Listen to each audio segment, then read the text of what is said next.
Les matins de France Culture, Guillaume Erner. Bonjour Marcel Gauchet. Bonjour.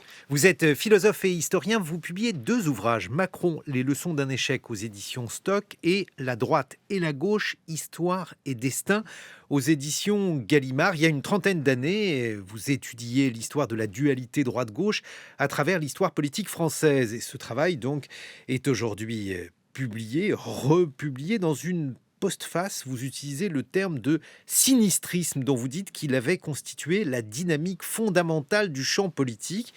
Est-ce qu'aujourd'hui on vit un possible retournement de situation? A-t-on affaire à un décalage toujours plus à droite de la vie politique française, Marcel Gauchet? Il est dangereux de faire des pronostics, mais ce qui est acquis, semble-t-il, c'est la fin de ce fameux sinistrisme qui faisait déplacer l'axe de la vie publique toujours plus vers la gauche, avec l'apparition sans cesse de partis nouveaux à gauche des partis dominants. Les radicaux par rapport aux républicains opportunistes, les socialistes, puis les communistes par rapport aux socialistes, puis a-t-on eu l'impression un instant, au moment des années 70, les gauchistes, ou ce qu'on appelait tels, par rapport aux communistes, et finalement ce mouvement paraît épuisé. Même si avec l'écologie, il y a un doute, mais l'écologie elle-même est très incertaine de son positionnement dans le clivage gauche-droite, puisqu'il y a des tensions internes, et le cas français, en plus, étant très particulier dans cette équation. Pourquoi?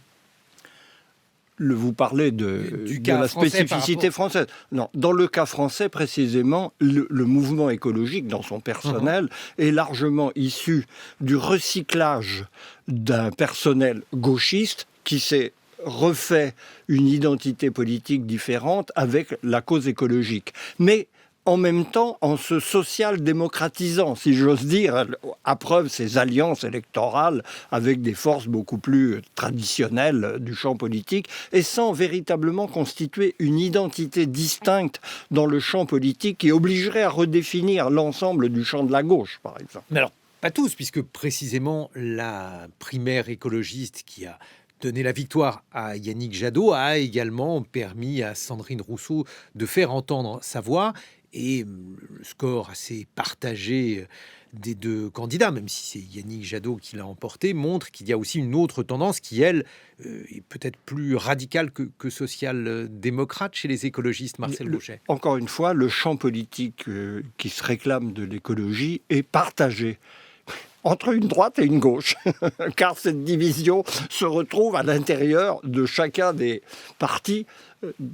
D'ailleurs, c'est vrai à droite aussi. On s'interroge sur la propension de gauche, y compris de l'extrême droite, dans le cas du Rassemblement national. Donc, oui, il y a une tension interne. Alors là, on est, ne l'oublions pas, toujours dans le champ de la vie interne des familles politiques. Autre chose est ensuite le positionnement électoral.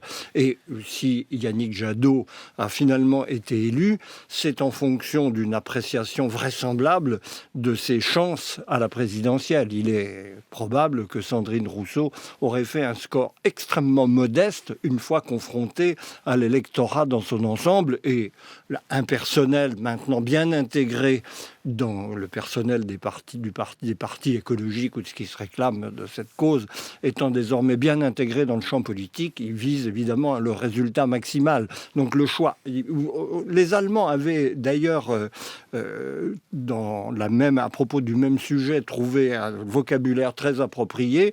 Il y a les fondamentalistes, les Fundi, et les réalistes, les réalos. Donc à l'intérieur de la famille écologique. Mais ça veut bien dire justement qu'il n'y a pas clairement l'indication qu'une force plus révolutionnaire que celles qui sont en place et tentées par le compromis avec le système existant n'est pas véritablement au rendez-vous. Mais on a l'impression dans le même temps, et ça c'est un changement en tout cas, semble-t-il, Marcel Gauchet, que le terme de radicalité qui était jadis connoté plutôt de manière négative, puisque c'était des gens qui étaient extrémistes, et on a tendance à dire en France que ce qui est extrême ne vaut rien ou doit être rejeté. Aujourd'hui, il est brandi de manière assez fière à droite comme à gauche. Ah, mais il y a là un changement moins des identités politiques proprement dites que des sensibilités, où le partage entre effectivement des radicaux et des modérés devient organisateur dans l'ensemble du champ politique. On le retrouve, encore une fois, dans tout le spectre. En fait, le vrai clivage aujourd'hui, en profondeur et au niveau des sensibilités, au-delà des idées, visiblement départage un mouvement de plus en plus porté vers le compromis, voire la dépolitisation pure et simple, voire la technicisation du langage politique. C'est une nuance qui est propre au macronisme assez typiquement. Et puis d'autre part, une tendance radicale, ce qui ne signifie pas d'ailleurs que c'est une tendance porteuse d'un changement révolutionnaire de société. C'est une attitude politique vis-à-vis de la nature des mesures qui sont susceptibles d'être prises. C'est une autre façon d'aborder la politique, non plus sur une base programmatique, mais sur une base de conduite du gouvernement.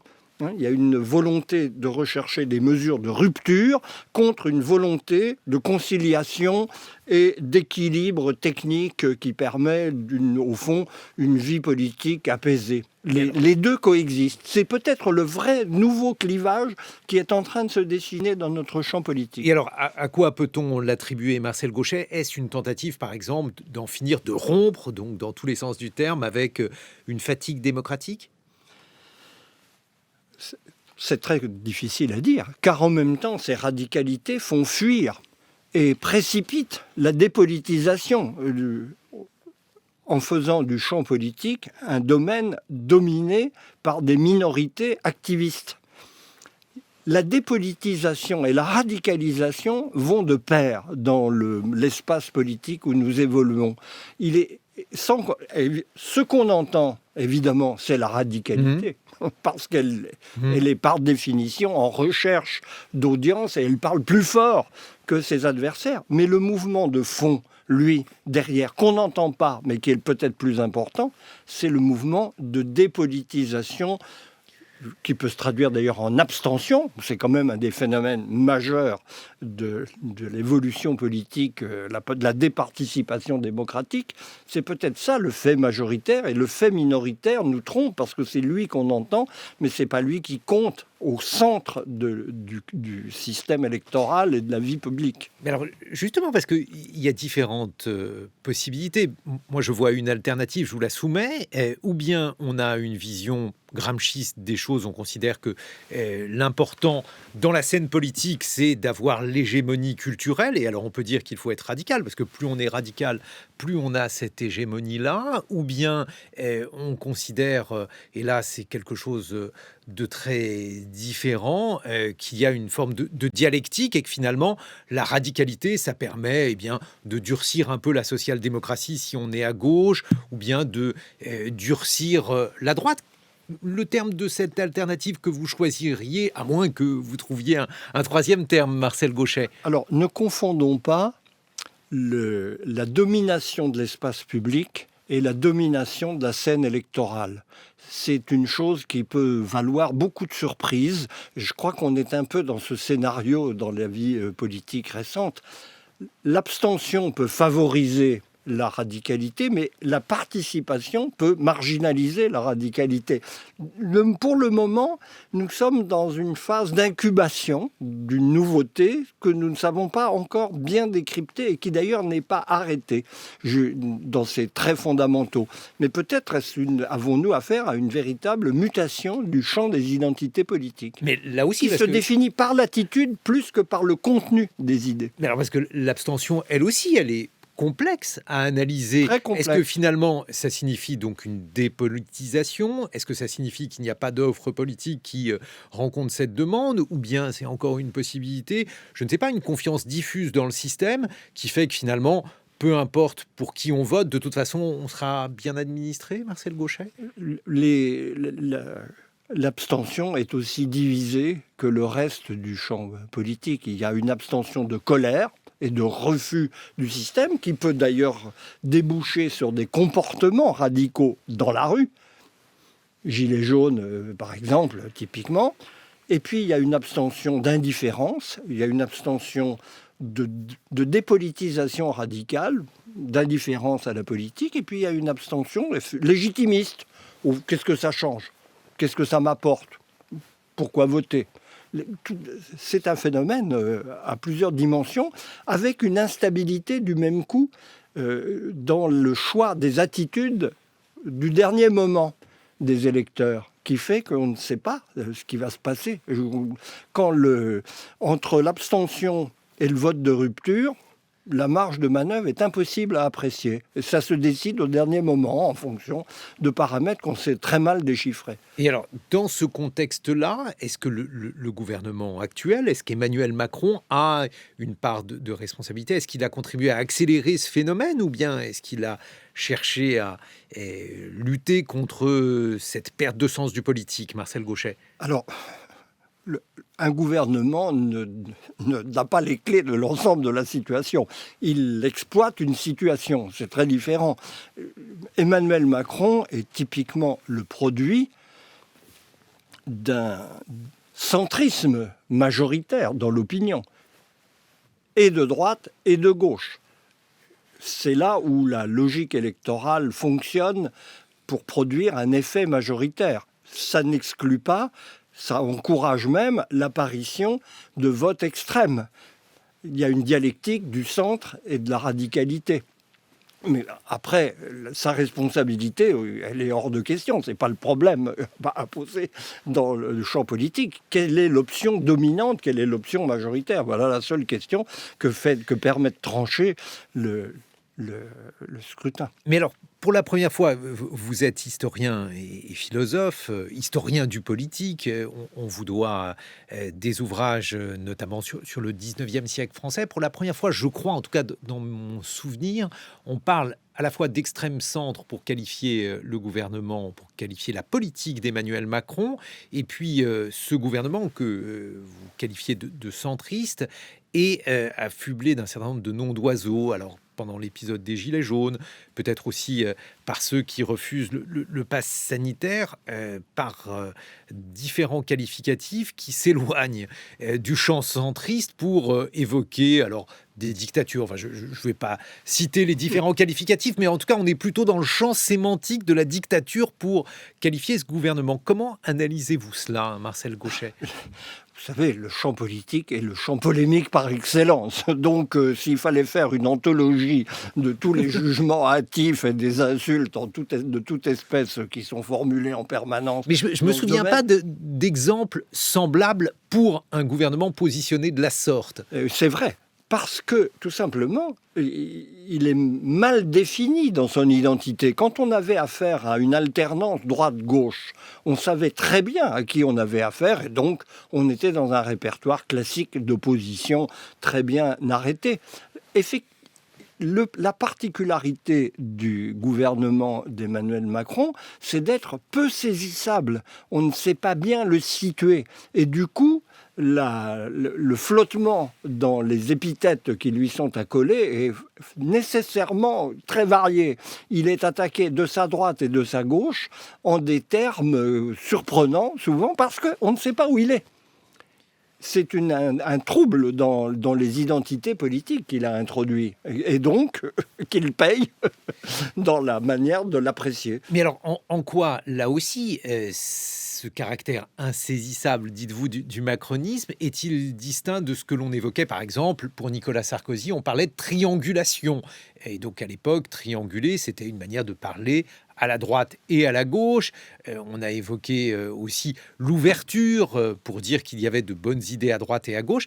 Tout cela, c'était le centrisme, finalement, une famille qui avait, comme vous dites, une certaine forme d'attirance. En tout cas, elle était considérée comme désirable par beaucoup de Français. Mais on avait eu auparavant des phénomènes analogues avec une ouverture de la gauche vers la droite et le centre. C'est quelque chose de permanent.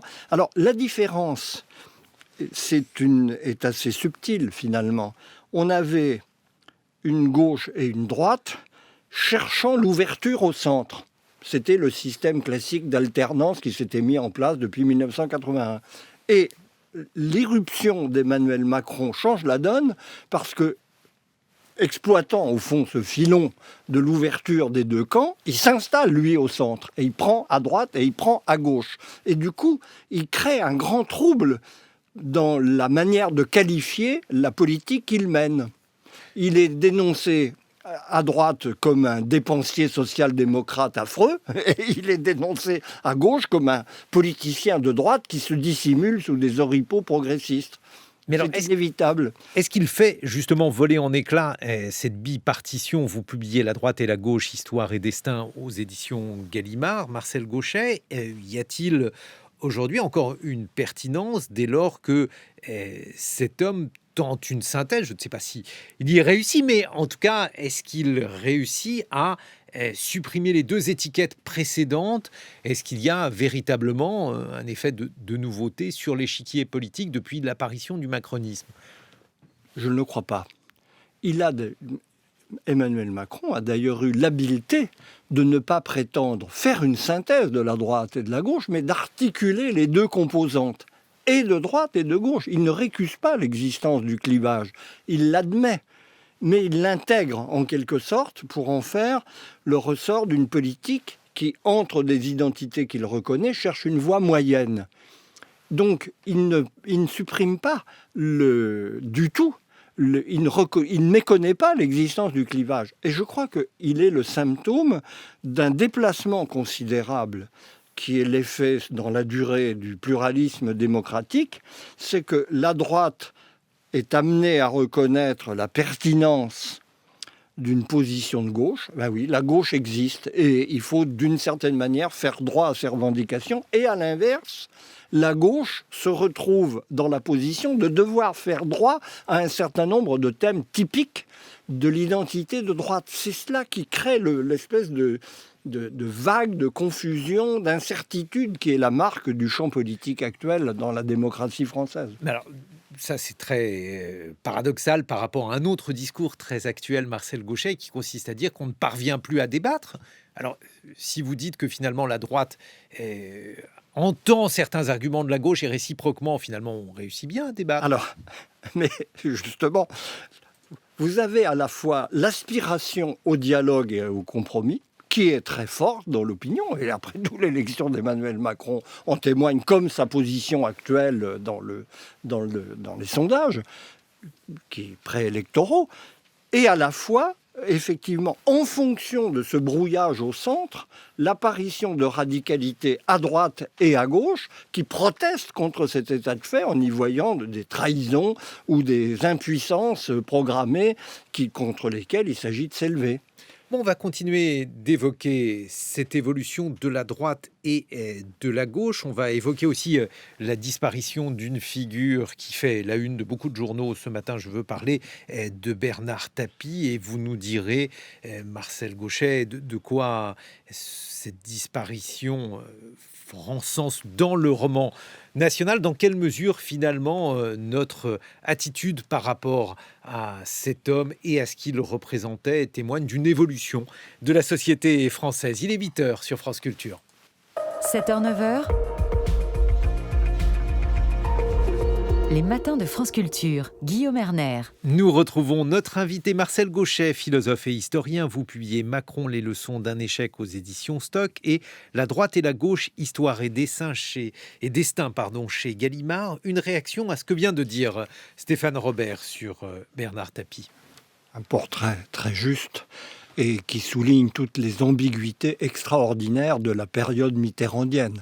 Comment Bernard Tapie, une force de la nature, il faut reconnaître un talent hors du commun, de bonimenteur et de tribun, capable d'empoigner une foule, chose extrêmement rare dans la vie politique française depuis très longtemps. Je crois qu'il n'a pas d'équivalent, je n'en vois aucun. Et en même temps, si on regarde avec recul ce destin, comment faire fortune en surfant sur la désindustrialisation française, parce que c'est ça la réussite Tapie, et d'obtenir l'absolution pour ce comportement économico-social assez troublant qui fait que malgré tout, indépendamment des problèmes de manière de faire de la politique, je comprends très bien que les cadres du PS, avec un rapport assez distancié avec lui, réussir à obtenir l'absolution par les bons sentiments d'un côté, la lutte contre le Front National, le racisme, la xénophobie, et le football, qui manquait dans la chronique de Stéphane Robert. Car c'est là la religion populaire qui a achevé de consacrer Saint Bernard Tapie comme une idole d'une partie de la France profonde. Bon, mais alors, je me tourne quand même vers le philosophe que vous êtes, Marcel Gauchet. C'est quand même étonnant que Bernard Tapie ait eu droit à tant d'hommages, alors que si l'on prend par exemple les titres de l'actualité aujourd'hui, il y a les Pandora Papers qui évoquent un certain nombre de personnes qui ont fraudé le fisc. Alors, peu importe ce que Bernard Tapie a fait précisément, on sait qu'au final, son point fort n'était pas ni sa déclaration d'impôt, ni les différentes précautions qu'il mettait à respecter la loi. Comment expliquer cette période qui est à la fois extrêmement morale, intraitable, et qui peut glorifier un personnage qui probablement n'était pas aussi moral qu'on voudrait l'être ou qu'on devrait l'être aujourd'hui? Mais l'important, c'est d'afficher la morale et de se ranger du bon côté, du côté des bonnes causes, pour faire oublier le reste. S'il y a un conseil à donner aux personnalités visées par les Pandora Papers, c'est de s'engager dans l'humanitaire promptement et de se refaire une virginité morale au milieu de leur turpitude. C'est très facile. La recette fonctionne et il y a bien d'autres cas qui pourraient être évoqués au-delà de celui de Bernard Tapie qui est exemplaire. Mais alors, toujours parmi les différentes vertus de Bernard Tapie, Stéphane Robert l'a rappelé, il y a le fait que Bernard Tapie est présenté comme l'homme qui aurait fait tomber le Front National, l'aurait fait vaciller. Je ne sais pas très bien ce que ça veut dire, mais justement, je me tourne vers vous, Marcel Gauchet, pour que vous m'expliquiez à la fois quelle était la technique de Bernard Tapie et pourquoi celle-ci semble montrer une certaine efficace, alors que je crois le Front National est encore là. Il est plus que jamais là, même, c'est-à-dire Bernard Tapie a réussi à s'imposer contre lui-même, contre le Front National. C'est là qu'est l'équivoque, parce qu'il avait la capacité, en fait, d'aller sur le terrain populiste, appelons. On peut, à son propos, très justement employer pour une fois cette étiquette souvent dévoyée. Il avait cette capacité, mais ça lui bénéficiait à lui et ça n'entamait en rien le crédit global du Front National. C'était un spectaculaire, et il savait faire le spectacle, mais ça n'avait aucune portée politique véritable. Son véritable réussite politique, c'est d'avoir coulé Michel Rocard en fonction des intérêts de François Mitterrand et des aversions de François Mitterrand, plus au-delà de ses intérêts. Qualifier les électeurs du Front National de salauds? C'est le style même de la politique populiste contre laquelle il faut s'élever, quand bien même elle est au service d'une bonne cause. C'est le genre de procédé qu'il ne faut pas utiliser. Et je pense d'ailleurs que ça ne fait que renforcer le sentiment des salauds en question, ou présumait-elle, d'être des exclus du champ politique et donc de radicaliser leur colère. C'est une parole officielle contre un sentiment de la base qu'il faut au contraire, je pense, prendre de toute autre façon en considérant les racines et en amenant les présumés salauds sur un terrain différent qui est celui de la dignité du discours. Tapie était un animal médiatique. Il y a un autre animal médiatique, je vous laisserai le qualifier, qui aujourd'hui fait beaucoup parler, c'est Éric Zemmour. Votre regard sur cette possible candidature à l'élection présidentielle, Marcel Gauchet? Il faut la lire comme un phénomène politique en se gardant de toute espèce d'appréciation sur la personne d'Éric Zemmour, qui est aux antipodes de Bernard Tapie, dans le style et la démarche. Ne confondons pas. Pourquoi ? Parce qu'il est cultivé. C'était pas le genre de Bernard Tapie, qui ne le revendiquait d'ailleurs pas. Et parce qu'il fait appel au raisonnement. Il n'insulte personne. Il est polémique, mais il n'est pas insultant. Alors que le style de Bernard Tapie, c'était l'insulte. C'est, à mes yeux, une démarcation fondamentale. On a parfaitement le droit d'être extrêmement polémique en politique, mais pas d'aller dans le champ de l'insulte, qui est l'introduction du privé dans le public. À titre personnel... Dans le dernier livre d'Éric Zemmour, il y a différents portraits de personnalités qui sont des portraits assassins. Assassins, mais pas injurieux. C'est une différence capitale. Mais dans tous les cas, ne nous laissons pas amener... Le cas Zemmour n'est pas intéressant en lui-même. Ce qui est intéressant, c'est le phénomène politique qu'il représente. C'est quelque chose qui travaille le champ politique français depuis des décennies. Zemmour est un nouveau nom du retour du refoulé. Il pose les questions que le champ politique tend à repousser dans les marges.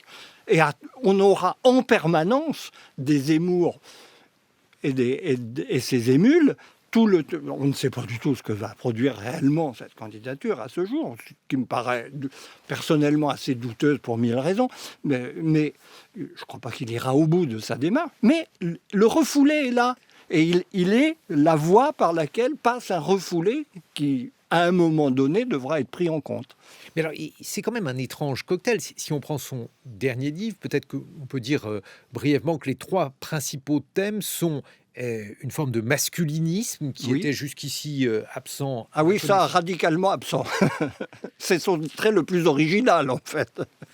Un anti-islamisme, son hostilité à l'islam, et puis enfin une manière de lire l'histoire de la Seconde Guerre mondiale, et notamment l'épisode Pétain, qui est une manière, pour le dire de manière euphémisée, à minima, une défense de ce que fut le régime de Vichy. Oui, ça c'est la partie la plus aberrante, si je puis dire, de son propos, qui est purement personnel et je pense est d'ailleurs peu audible de son auditoire. Je pense que c'est vraiment pas autour de cette thématique-là qu'il rassemble des suffrages potentiels.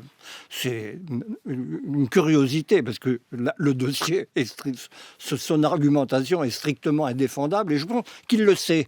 Je ne comprends pas bien, si ce n'est peut-être la volonté de transgression qui est une des marques de ce style politique dont Tapie était une autre illustration. Il faut transgresser pour être entendu. La parole raisonnable est minoritaire dans le champ politique. En revanche, si vous allez sur un terrain scabreux, vous attirez l'attention parce que vous allez avoir un déluge de commentaires hostiles et vous devenez, pour tous ceux qui se sentent en dehors du champ politique, par principe, et indépendamment de ce que vous dites, un locuteur intéressant. Il ne dit pas la même chose que les autres. Donc, il a quelque chose à dire. Parce que les autres, on sait d'avance qu'ils n'ont rien à dire, que la même chose qu'on entend tous les jours. Voilà. Donc, par ailleurs, en effet, l'autre trait transgressif de Zemmour, qui est presque comique, enfin, j'ai du mal à me le garder mon sérieux en l'entendant, c'est cette masculinité revendiquée que Bernard Tapie aurait pu afficher beaucoup plus que lui, si je peux me permettre une allusion personnelle un peu déplacée, parce que je n'arrive pas à le voir en tombeur et prédateur sexuel impénitent. Peut-être que je me trompe, mais il n'en a pas l'allure. Donc, il y a une bizarrerie, et c'est ça qui est normalement, si on se fie à des critères rationnels, Zemmour est inaudible, parce qu'il tient des propos absurdes d'un côté et assez irrecevable d'un point de vue professionnel sur la défense de Vichy par ailleurs. Et cependant, il fait une audience phénoménale. Comment est-ce possible ? Voilà la manière dont il faut se poser la question. Qu'est-ce qui passe par ce canal ? Mais si je reformule cette question, parce que des gens qui sont peu attendus dans le discours qui est le leur, Donald Trump a été élu en se présentant comme le héros des ouvriers américains. Pourquoi Éric Zemmour, peu importe les paris qu'on peut faire ou les prévisions, mais Éric Zemmour finalement adopte, dites-vous, des propos qui sont contre-intuitif par rapport à ce qu'il pourrait incarner. Alors, qu'est-ce qu'il va advenir de ce discours ? Comment expliquer aussi que ce discours ait autant de succès en France, alors que l'offre à droite, je veux dire, parmi les candidats de droite dure, est déjà assez... Fourni, oui, en effet. Je crois que je risque une hypothèse, je n'ai pas de prétention à fournir une explication du phénomène.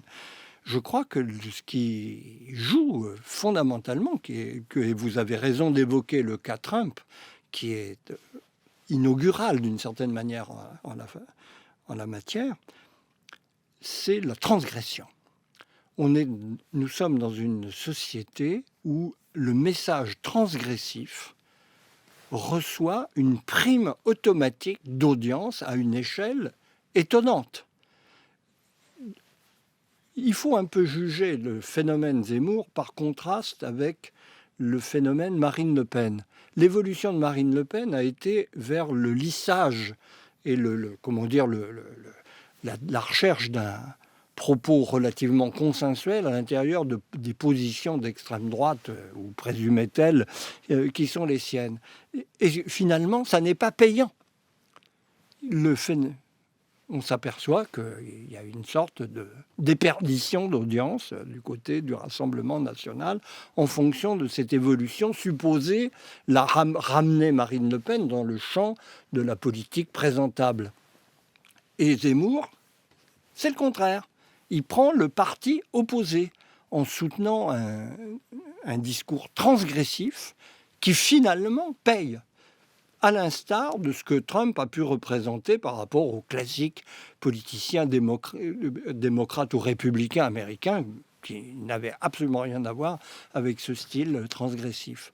Il y a là quelque chose qu'il faut interroger en se demandant ce qu'il signifie. Et alors, peut-être que l'autre point commun, là aussi, ça peut paraître étonnant, mais si on essaie de comparer Éric Zemmour au discours de Donald Trump avait un discours patriotique américain expliquant que l'Amérique était de retour avec lui, que les américanophobes allaient être chassés. Aujourd'hui, il y a le parti de Zemmour contre les francophobes, même si, évidemment, il se fait accompagner de Bainville, peut-être un peu de Maurras, bref, des références que Donald Trump, dans l'archipel intellectuel américain, ne convoquait pas.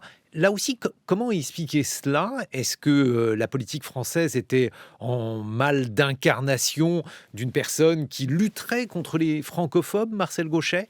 La politique, le champ politique français est déstabilisé depuis un bon moment, et l'élection d'Emmanuel Macron a été, au fond, de l'intérieur, du système, le signe profond de cette déstabilisation confirmée par les évolutions ultérieures. Et Éric Zemmour arrive dans le prolongement de cette déstabilisation, de cette décomposition, de cette perte des repères, avec une différence qui fait tout l'abîme entre la politique américaine et la politique française, c'est qu'Éric Zemmour est en même temps un homme auquel on ne peut pas refuser une culture qui était totalement étrangère à Donald Trump. Il est à sa façon.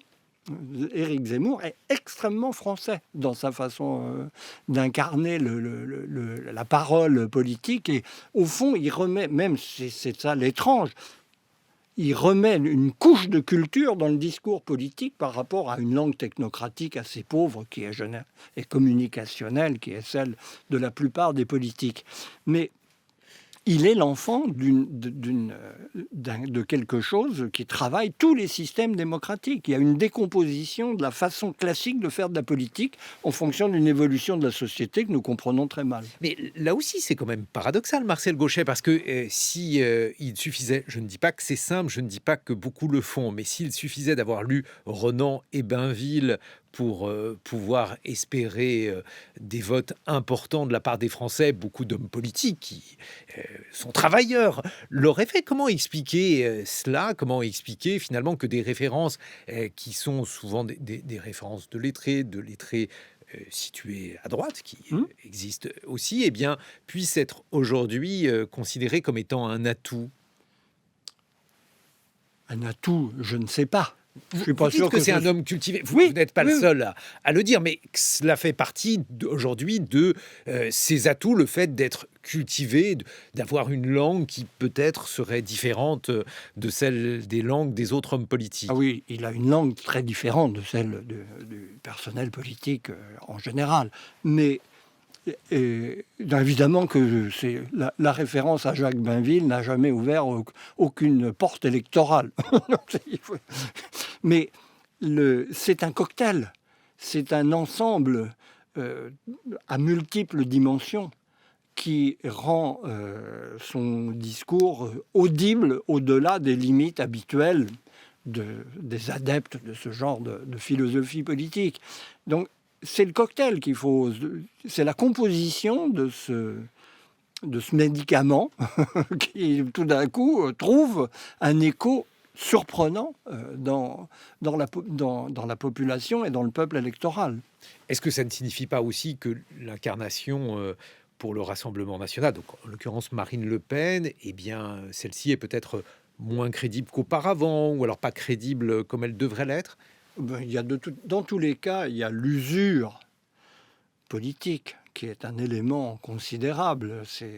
Et une usure d'autant plus grande que les perspectives de pouvoir sont limitées. Dans le cas du Rassemblement national, on voit bien que l'équation est simple, c'est un flottement de son électorat qui ne croit pas à ses chances de pouvoir entre un vote de protestation et une abstention électorale. Donc, à côté de cela, Éric Zemmour ne tient pas un discours électoral. C'est aussi une de ses forces. Il est un candidat potentiel, on ne sait pas s'il le sera réellement, mais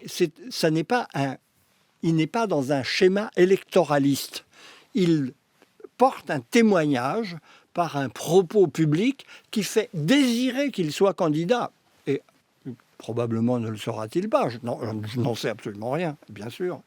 Mais ce fait même est significatif. Voilà ce qu'on voudrait entendre dans la bouche des politiques. C'est pas forcément ce qui sera tenu comme discours politique. Il y a une ambiguïté remarquable.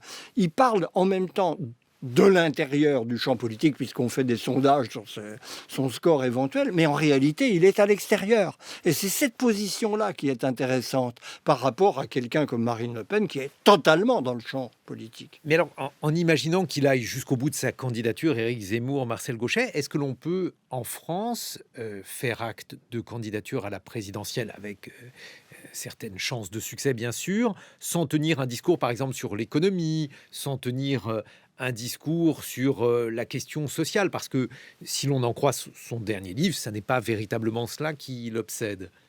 Je ne crois pas. C'est pourquoi, encore une fois, il faut plutôt analyser le phénomène actuel comme un extérieur du champ politique qui désigne une lacune du champ politique que comme quelque chose qui s'inscrit pleinement dans la plausibilité d'une démarche électorale.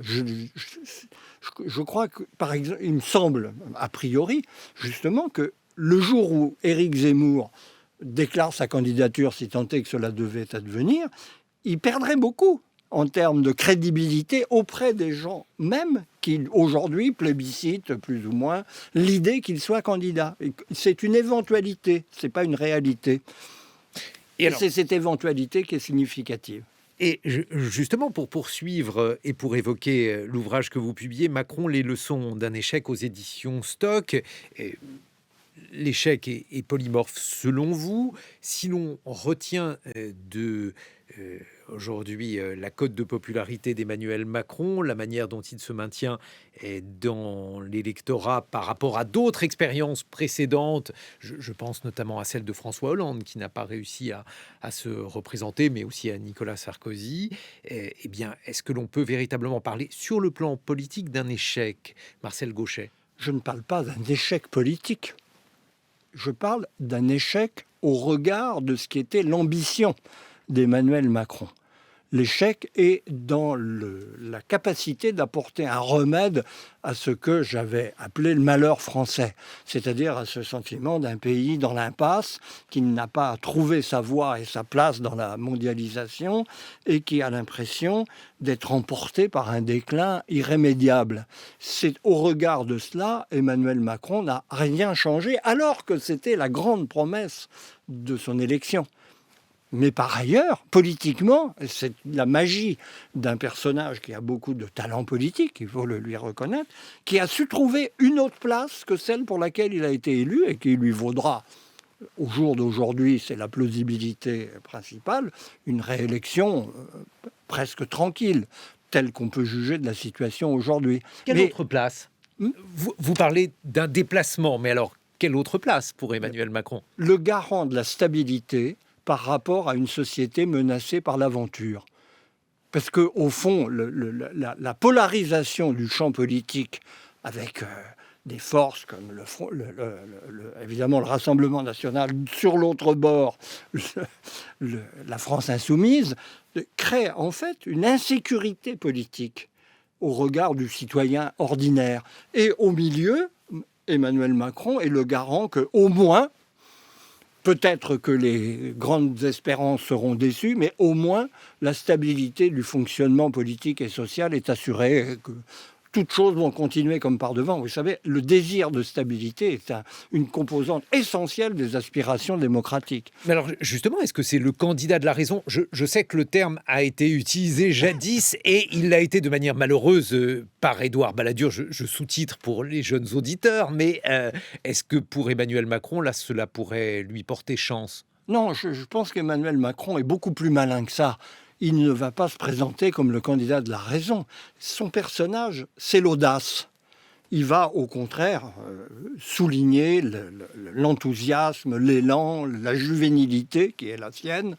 Et je crois que c'est pas du côté de la raison qui fera une fortune en politique, mais c'est bien ce qui va lui assurer néanmoins une position très solide dans la compétition électorale. Mais alors, ça veut dire que finalement, si deux récits s'opposaient pour la conquête de l'Élysée, le récit un peu administration des choses que vous évoquez, puisque finalement, le fait d'avoir une candidature certaine, paisible, qui... Beaucoup plus. Affichage d'une grande ambition et réalité pragmatique garantie. C'est les deux, c'est un cocktail. Si on prend la une des Échos, il est question par exemple de pouvoir d'achat, c'est très important le pouvoir d'achat, mais on est loin des méta-récits glorieux des années 60. De l'autre côté, en revanche, contre Emmanuel Macron, on pourrait avoir un grand récit, alors, ou bien un récit nationaliste, on voit d'où il viendrait, ou bien, je ne sais pas, une rupture complète avec le capitalisme, en tout cas une rupture affichée. Ensuite, est-ce que ça serait pas une solution, Marcel Gauchet ? Il faut une crédibilité dans le discours. Le grand récit, très bien, mais les histoires sont sympathiques à entendre, mais n'engagent pas beaucoup ceux qui les écoutent. Je crois qu'il faut autre chose. Il y a une manière de partir de la réalité pour y représenter une audace. Le cas exemplaire dans le discours macronien, c'est la refondation de l'Europe. On ne sort pas de l'Europe, on ne rompt pas avec elle, mais à l'intérieur du cadre européen, on vise autre chose. Ça, c'est un méta-récit très, très fort, parce qu'il assure à la fois la stabilité et l'ouverture sur une perspective enthousiasmante pour ceux qui peuvent y adhérer. Les autres méta-récits dont vous parlez, que ce soit le récit nationaliste ou la rupture avec le capitalisme, du point de vue de la crédibilité auprès de l'électorat, je crois qu'il y a beaucoup à désirer. Mais alors, pourquoi l'écologie ne pourrait-elle pas faire figure justement de méta-récit ? Parce que là, on a une manière de réorganiser nos existences. Vous évoquiez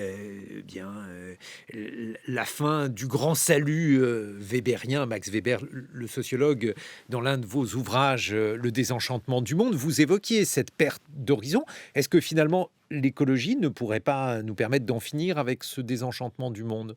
Ah, je ne crois pas. C'est le désenchantement radical. C'est-à-dire, en fait, et c'est pourquoi l'écologie a un tel problème tout en étant extrêmement crédible du point de vue des constats, très peu mobilisatrice d'un point de vue électoral en réalité, parce que c'est la réduction de la politique à un objectif élémentaire qui est la survie.